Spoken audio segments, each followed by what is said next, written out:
오늘 디모데전서를 다시 돌아왔습니다. 디모데전서 강해를 수요일마다 하고 있는데요. 오늘 다시 디모데전서로 들어와서 말씀을 증거하겠습니다. 사도 바울이 사역하는 그 시대의 상황은요, 오늘 본문을 보면 굉장히 여자들을 멸시하는 것 같고, 여자들을 낮추는 것 같고, 교회 안에서 여자들이 활동하는 것을 되게 금하는 것 같은데, 이것을 사도 바울이 있었던 그 당신을 생각하면 이해가 되는 것입니다. 당시 사회에서 여성은요, 이 성경의 사회에서 여성은 인간적인 대접을 받지 못했습니다. 숫자를 셀 때, 이 자리에 있는 몇 명이 나와 있나 숫자를 셀 때 남자들만 센 거예요. 예를 들면 이렇게 하나, 둘, 셋, 넷. 이 자리에 앉아있는 여자는 숫자에 포함하지 않고요, 남자 4명만 딱 세서 4명이 왔구나, 이렇게 생각하는 거죠. 성경에 나와 있는 모든 숫자에는요, 여자가 기록된 숫자가 아닙니다. 오병이어도 마찬가지고 5,000명을 먹인 오병이어도 남자만 기록된 것이고, 이스라엘 백성이 출애굽을 할 때 60만이라는 인구수가에서도 여자가 빠지고 남자만 계산된 거예요. 그러니까 성경에서는요, 여자를요 숫자를 쓸 때도 포함하지 않았어요. 그러니까 여자들이 인격적인 대우를 받지 못하고 거의 남자들의 종속돼서 이렇게 취급받았었는데, 하지만 교회에 딱 오니까, 이 여자들이 교회에 딱 오니까요, 여성들의 활동이 교회에서는 자유로운 거예요. 가정에서는 남자한테 눌려서 그렇게 가부장적인 제도 안에서 살아가는데, 여성들이 교회에 오니까 여성들의 활동이 굉장히 자유로워진 거죠. 그러면서 여성들이 앞장서서 교회를 하기 시작합니다. 교회를 보면요, 사실 남자보다 여자들이 더 많이 필요해요. 남자가 뭐 밥을 합니까? 그럼 교회에서 식당이 얼마나 중요한데, 그렇다고 남자가 뭐 청소를 제대로 합니까? 그러니까 교회 일들은 대부분 다 여자가 할 일들이에요. 그 여자들의 활동이 자유로워지고 일을 많이 하다 보니까 교회 안에서 지위가 자꾸자꾸 올라가는 거예요. 근데 문제는 뭐냐면, 이것이 당시 가부장적인 제도의 그런 관습에 젖어 있었던 남성들에게 굉장히 강한 거부감을 일으키는 거죠. 가정에서 뭐 쉽게 말하면 시킨 대로 다 하고, 뭐 거의 남자의, 죄송합니다, 그 당시는 그랬어요, 노예처럼 그렇게 일하던 그런 사람들이 교회 오니까요, 오히려 더 남자한테 큰 소리 치는 거예요. 교회에서 중요한 일, 밥하는 거, 청소하는 거, 목회자가 시키는 여러 가지 중요한 일들을 여자들이 더 앞장서서 하다 보니까요, 남자들이 교회 안에서 설 자리가 없어지는 거예요. 이것이 가부장적인 제도 안에 젖어들었던 남성들에게 굉장히 강한 반감을 일으켰던 것 같아요. 그리고 이 당시는 공적인 자리에 여자들을 남자들과 함께 할 수 없었습니다. 같이 앉아 있을 수 없었어요. 한국 기독교 초기에, 여러분, 지금 우리가 예배당에 이렇게 같이 예배드리지만, 한국 교회가 처음에 선교사가 들어왔을 때는요, 예배당이 니은자였어요. 이렇게 니은자여서 이쪽 모서리에 강대상이 있고요, 남자는 이쪽에 앉고 여자는 이쪽에 앉았어요. 서로의 얼굴을 볼 수가 없는 거예요. 이렇게 직사각형으로 돼 있는 이런 예배당도 가운데 칸막이, 이런 칸막이를 쳐가지고요, 남자와 여자가 서로 보지 못하게, 목회자가 강당 가운데 딱 서가지고 반만 보는 거죠, 서로. 얼굴 반쪽만. 그렇게 보면서 예배를 드렸다라는 거예요. 그러니까 남자와 여자가 공적인 자리에 같이 함께 있는 것만으로도 어마어마한 일이 되어진 거죠. 근데 교회에서 여성들의 활동이 많아지고 여성들이 중요한 일을 차지하다 보니까 남자들이 반감을 갖기 시작하는 거예요. 그래서 여성들이 자유로운 교회 활동으로 인해서 문제는 뭐냐면, 교회 안에 무리가 일어나기 시작하는 거예요. 무리들이 일어나고 싸움들이 일어나고 분쟁들이 일어나기 시작하는 거죠. 이런 것들을 방지하기 위해, 또한 그 시대적인 차원에서 교회의 덕과 교회가 바로 설 수 있는 교회의 균형을 세우기 위해서 사도 바울이 오늘 이 말씀을 이 디모데에게 하고 있는 거죠. 여러분, 디모데가 뭐라고 얘기했습니까? 에베소 교회를 사도 바울이 거의 3년 동안, 2년 6개월에서 3년 동안 열심히 목회해서 에베소 교회를 세웠어요. 그래서 바울이 어쩔 수 없이 다른 곳에 가서 복음을 증거해야 되는 어쩔 수 없는 이유 때문에 이 에베소 교회를 떠나게 됩니다. 떠나게 되고 후임자로 누구를 세운 거예요? 디모데를 세운 거예요. 디모데가 사역하는 교회가 이런 남녀의 문제, 여러 가지 문제들을 디모데 전서와 디모데 후서에 너는 이러이러한 마음과 이러이러한 자세로 사역하고 이런 부분을 조심해서 에베소 교회를 목회해야 된다, 이런 것들을 알려주는 것이 디모데 전서의 내용이라는 거죠. 어쨌든 디모데가 사역하는 그 에베소 교회 상황에 이런 문제가 있었다는 것을 알고 본문 속으로 들어가야 되는 것이죠. 8절은 이렇게 말합니다. 각처에서 남자들이 분노와 다툼이 없이 거룩한 손을 들어 기도하길 원하노라. 남자의 역할과 여자의 역할을 8절부터 15절까지 이야기하는데 남자의 역할은 8절에 딱 한 번 이야기하고 여자가 주의해야 될 것은 9절부터 15절까지 길게 이야기하는 거죠. 불공평하죠. 여자가 뭐 품행에 바르지 않고 뭐 여자를 뭐 멸시하는 것도 아니고 어떻게 이렇게 말하냐고요. 어쨌든 이것을 여러분 오늘날의 시대 상황을 무시하고 바울의 권면을 그대로 문자대로 받아들이면 안 돼요. 8절은 무엇을 말하냐면 거룩한 손을 들어 기도하기를 원하노라라고 먼저 이야기합니다. 남자들에게. 그래서 거룩한 손을 들어 기도하기를 원하노라 이 말씀은 이 기도는요. 개인 기도가 아니고요. 대표 기도를 말해요. 공예배 때 예배 때 대표 기도를 할 때 여자들만 하여라라고 바울은 이야기하는 거예요. 근데 어떻게 기도하라고 말하냐면 거룩한 손을 들어 기도하라라고 말하는 것이죠. 여자는 기도하지 말라는 이야기가 아닙니다. 남자들은 거룩한 손을 들어 기도하길 원하노라고 말했다고 남자를 찍어 말했다고 여자들은 기도하지 말라는 것이 아니고요. 이것은 회중들이 모이는 곳에서 남자들이 대표 기도하는 것을 전제로 한 말이에요. 근데 대표 기도할 때 어떻게 기도하냐면 거룩한 손을 들어 기도하라는 거죠. 그러니까 이 남자들에게 대표 기도할 때 요구하는 기도의 태도가 무엇이냐면 앞에 나와 있어요. 각처에서 남자들이 분노와 다툼이 없이 거룩한 손을 들어 기도하길 원한다라고 말하는 거예요. 남자들이 다툼이 없이 기도를 해야 된다. 대표 기도할 때요. 분노의 마음을 가지고 교회 안에서 논쟁과 싸움의 마음을 가지고 기도하지 말아라고 말하고 있는 거예요. 교부 크리소스돔이라는 사람은 당신은 당신의 형제에게 불리한 기도를 드리고 있는가? 그러나 당신의 기도는 그에게 불리하게 되는 것이 아니라 당신 자신에게 불리하게 된다. 이런 말을 했습니다. 이 당시 사람들이 교회 안에서 싸움이 일어나는 거예요. 여자의 역할이 교회에서 많아지고 높아지고 하다 보니까요. 가정에서 이렇게 맘대로 했던 남자들이 교회에서 맘대로 못하니까 교회 안에서 부부싸움도 일어나고요. 남자들끼리 싸우고 이런 마음들이 일어나는 거죠. 근데 공중 앞에서 대표 기도를 하는데요. 분노의 마음을 표출하면서 기도 속에 나타내는 거예요. 그러니까 바울이 이야기하는 거죠. 분노와 다툼이 없이 거룩한 손을 들어 기도하라라고. 자신의 분노와 자신의 다툼, 자신이 화나는 그런 내용들을 공중 기도하는데 대표 기도하는데 거기서 내뱉는 거야. 이 문제가 있죠. 이런 태도로 남자들이 기도하지 말라라고 말했던 거예요. 그러니까 이 에베소 교회 당시 사람들이요. 사람들의 삶의 수준과 사람들의 삶의 그런 것들이요. 굉장히 억센 사람들, 강한 사람들이 많이 모여 있었던 것 같아요. 두 번째로 이 거룩한 손이라는 것은 아까 말했던 분노와 다툼이 없이 이렇게 기도하라는 의미도 있고요. 또 거룩한 손은요. 삶에서 깨끗하고 정결하게 거룩한 삶을 살아가면서 기도해야 된다라고 말하는 거예요. 대표 기도하는 자들이 기도의 자리에 세워지는 자들이 자신의 삶으로 거룩한 삶으로 나타내서 기도해야 된다라고 말하는 거죠. 앞에 나와서 목회를 하는 사람, 기도하는 사람, 뭐 앞에 나와서 사람들 앞에 서는 사람이 자신의 삶으로 모범을 보이지 못하면 안 되잖아요. 그런 것들은 바울은 이야기하는 거예요.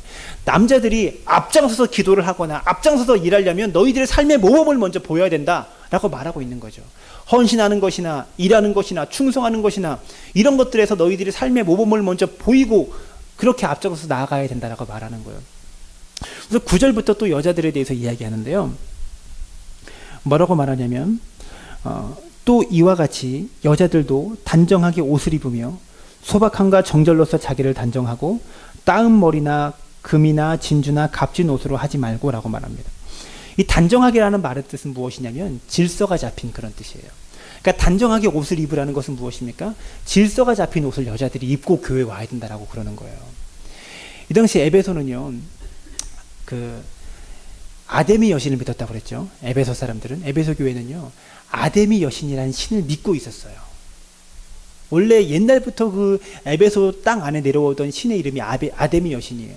이 아데미 여신의 특징은 제가 전에 사진을 보여줬던 것 같은데 이 신전에서 여자 사제들이 밤이 되면 신전에서 남자들이 찾아와서 여자 사제와 음행을 해요.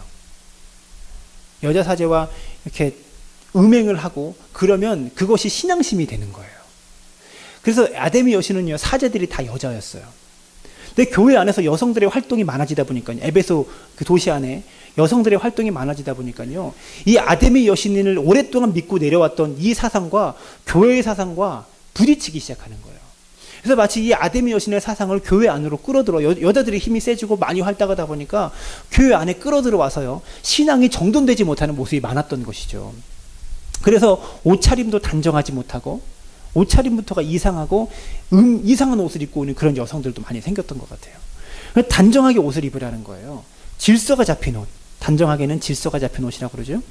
질서가 잡힌 옷을 입으면서 소박함과 정절로서라고 표현합니다.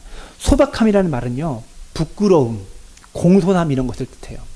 여자가 좀 부끄러워할 줄도 알고 옷을 입은 것에 대해서, 그리고 질서가 잡힌 옷으로 좀 공손하게 그렇게 예의 바르게 이렇게 대하고, 정절이란 말은 순결함과 성실성을 말합니다.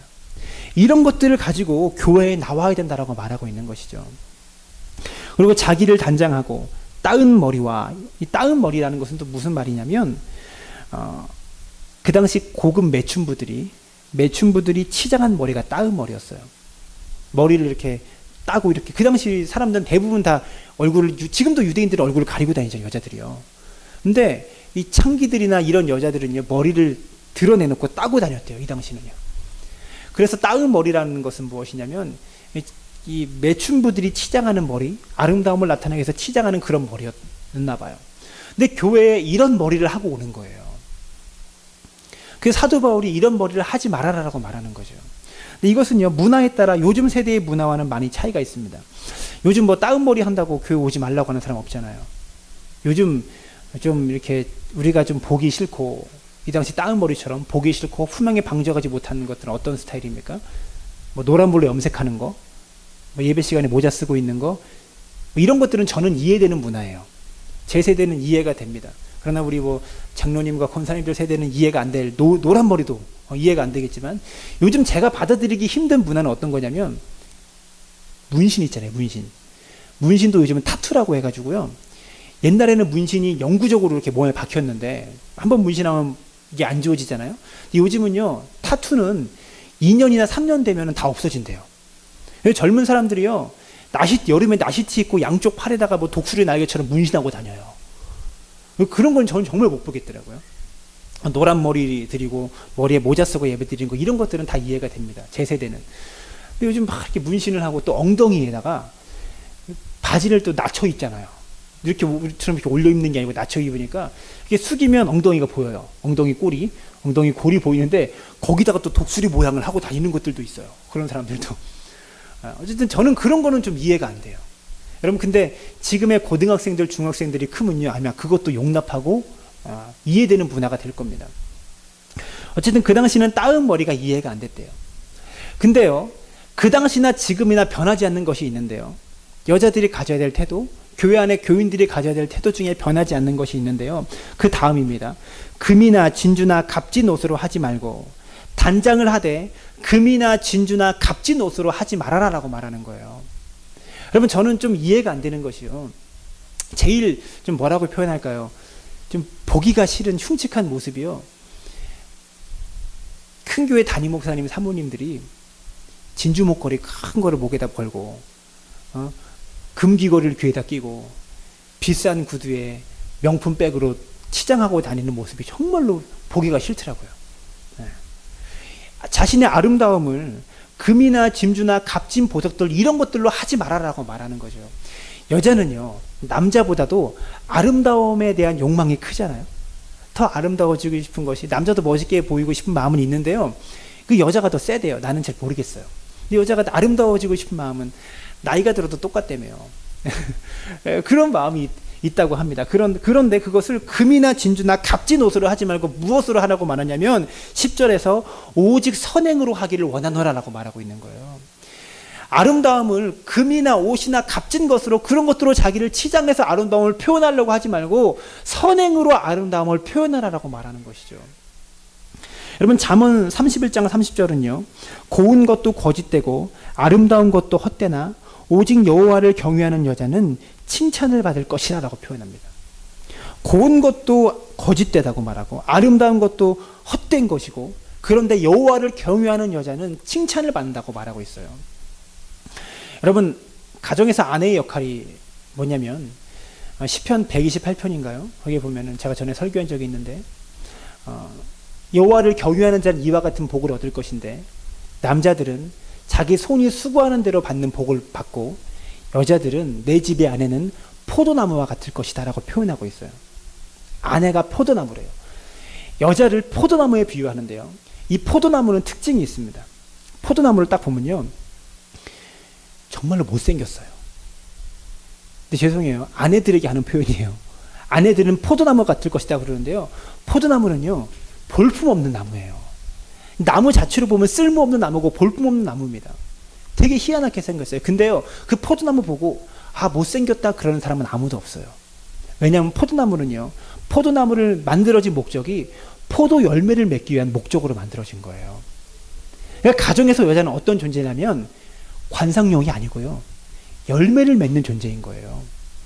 남자들이 손이 수고한 대로 받는 복을 경험하고, 여호와를 경외하는 가정의 남자들은요, 자기 손이 수고한 대로 먹고 살 수 있는 복을 경험하는 거예요. 여러분, 이건 엄청난 복입니다. 자기 손이, 요즘 우리가 절망을 느끼는 게 뭐예요? 내가 노력한 만큼 일이 안 될 때, 내가 열심히 노력하고 일을 했는데 그만큼 벌지 못할 때 우리는 절망을 느끼는데요, 자기 손이 수고한 만큼 남자들이 소득을 얻는 복을 경험하고요, 그 소득을 가지고 여자들은요 열매를 맺는 복을 경험하는 거예요. 그러니까 아내가 귀한 것은 무엇입니까? 이뻐서 귀한 게 아니고요, 진짜 아내로서의 가치는 이쁠 때 나타나는 것이 아니고요, 열매를 맺을 때 나타나는 거예요. 남자들이 수고한 대로 받은 소득을 가지고 그 소득으로 여자들이 열매를 맺을 때 진짜 아내로서의 가치가 나타난다는 것이죠. 겉보기에 아름다움으로 나타나는 것이 아니고요. 근데 우리는 어떻습니까? 매일 거울 보고 절망하고, 화장하면서 실망하고, 그러면 안 된다는 거예요. 아내의 가치는 열매를 맺을 때 나타난다는 것을 기억할 수 있기를 바랍니다. 그래서 바울은 이야기하는 거예요. 금이나 진주나 값진 옷으로 하지 말고 오직 선행으로 자기 자신을 꾸미고 선행으로 자기 자신을 단장하기를 원한다 라고 그렇게 표현하고 있는 거죠. 그리고 이것이 하나님을 경외한다 하는 자들에게 마땅한 것이니라 라고 말하고 있는 것입니다. 이렇게 자기를 꾸미고 단장하는 것이 하나님을 경외하는 자들에게 마땅한 것이다 라고 표현하고 있는 거죠. 그래서 11절과 12절은 좀 강하게 이야기합니다. 여자는 일체에 순종함으로 조용히 배우라. 여자가 가르치는 것과 남자를 주관하는 것을 허락하지 아니하노니 오직 조용할지라. 여자는 일체 조용함으로, 순종함으로 조용히 배우라라고 말합니다. 기분 나쁘죠? 조용히, 여러분 교회 와서 조용히 하셔야 돼요. 말하면 안 돼요. 가만히 계셔야 돼요. 그것은 무엇이냐면 11절과 12절은 본래의 의미는 남자에게나 누구에게나 여자들은 무조건 배우기만 하라 이런 뜻이 아닙니다. 그리고 여자가 가르치는 것을 만약에 허락하지 않으면요, 교회에서 여자가 가르치는 것을 허락하지 않으면 주일학교 교사는 누가 해요? 교사는 여자가 거의 다 하는데 남자가 뭐 가위질을 제대로 하겠습니까? 색종이를 적겠습니까? 뭐 애들한테 떡볶이를 만들어줍니까? 주일학교 교사를 여자가 하지 않으면 누가 하냐고요. 이 말은 무슨 뜻이냐면, 여러분 또 보십시오. 아볼라를 가르친 것도 브리스길라라는 여성이에요. 성경에 보면 드보라와 에스더라는 여성 지도자가 국가를 구한 그런 기록도 나타납니다. 여러분, 이 당시는요, 여성이 남성에게 종속되어 있던 사회입니다. 그런 풍토였어요. 바울은 이 시대에 엄청난 것을 선포하는데, 무엇을 선포하냐면 복음을 선포하는데, 그리스도 안에서 종이나 자유인이나 남자나 여자나 구별이 없다라고 복음을 선포하는 거예요. 이것이 당시 사람들이 받아들이기 굉장한 충격이었어요. 하지만 이것을 잘못 이해하는 여성들이 생겨나기 시작합니다. 아까 말했던 에베소 그 여신은 만물의 근원은 여성이며 여신을 섬겨야 되고 여성이 남성을 주관해야 한다는 교리를 가지고 있어요. 이 아데미 여신은요, 가슴이 24개 달린 여신입니다. 그리고 등, 뒤, 어깨 이런 데는요, 뭐 사자나 각종 맹수들로 치장이 되어 있어요. 여성이 굉장히 강하게 표현돼요. 당시 여성이 가부장적인 제도에 눌려 있다가 그 당시 오랫동안 아데미 여신을 믿고 내려왔던 땅에 복음이 들어와서 여성들이 교회에서 활동하기 시작하고 여성들이 교회에서 큰 위치를 차지하다 보니까 아담의 여신을 믿고 변화되었던, 복음으로 변화되었던 사람들이 복음으로 변화는 되었지만 아담의 여신에 젖어들었던 삶의 풍습과 삶의 풍토들이 바뀌지 않는 거예요. 그래서 교회 안에 이런 것들이 분란이 일어나고 분쟁이 일어나는 겁니다. 그래서 바울이 여자들에게 너희들 잠잠하라라고 말하고 있는 거예요. 그러니까 여자들에게 무조건 막 하는 것이 아니고요. 이런 당시에 내려오던 사회적 간섭, 아담의 여신을 믿었던 종교에서 그 여성들이 변화돼서 교회에서 일하기 시작하니까 나타났던 그런 문화, 이런 것들에 대해서 경고하고 메시지를 던지고 있는 것이지 여자들이 잘못됐다고 말하고 있는 것이 아니라는 것을 우리가 알아야 한다는 거죠. 그래서 12절은 말하잖아요. 여자가 가르치는 것과 남자를 주관하는 것을 허락하지 아니하노니 오직 조용할지라. 이것은 무엇이냐면 아담의 여신의 교리를 전통으로 반박하고 있는 거예요. 여신을 섬겨야 되고 만물의 근원이 여성이고 여성이 남성을 주관해야 한다는 이런 교리를 바울이 정통적으로 반박하고 있는 것이죠. 여자들에게 하는 것이 아니고요. 그래서 13절은 말합니다. 이는 아담이 먼저 지음 받고 하와가 그 후며 아담이 속은 것이 아니고 여자가 속아 죄에 빠졌습니다 라고 13절과 14절은 말합니다.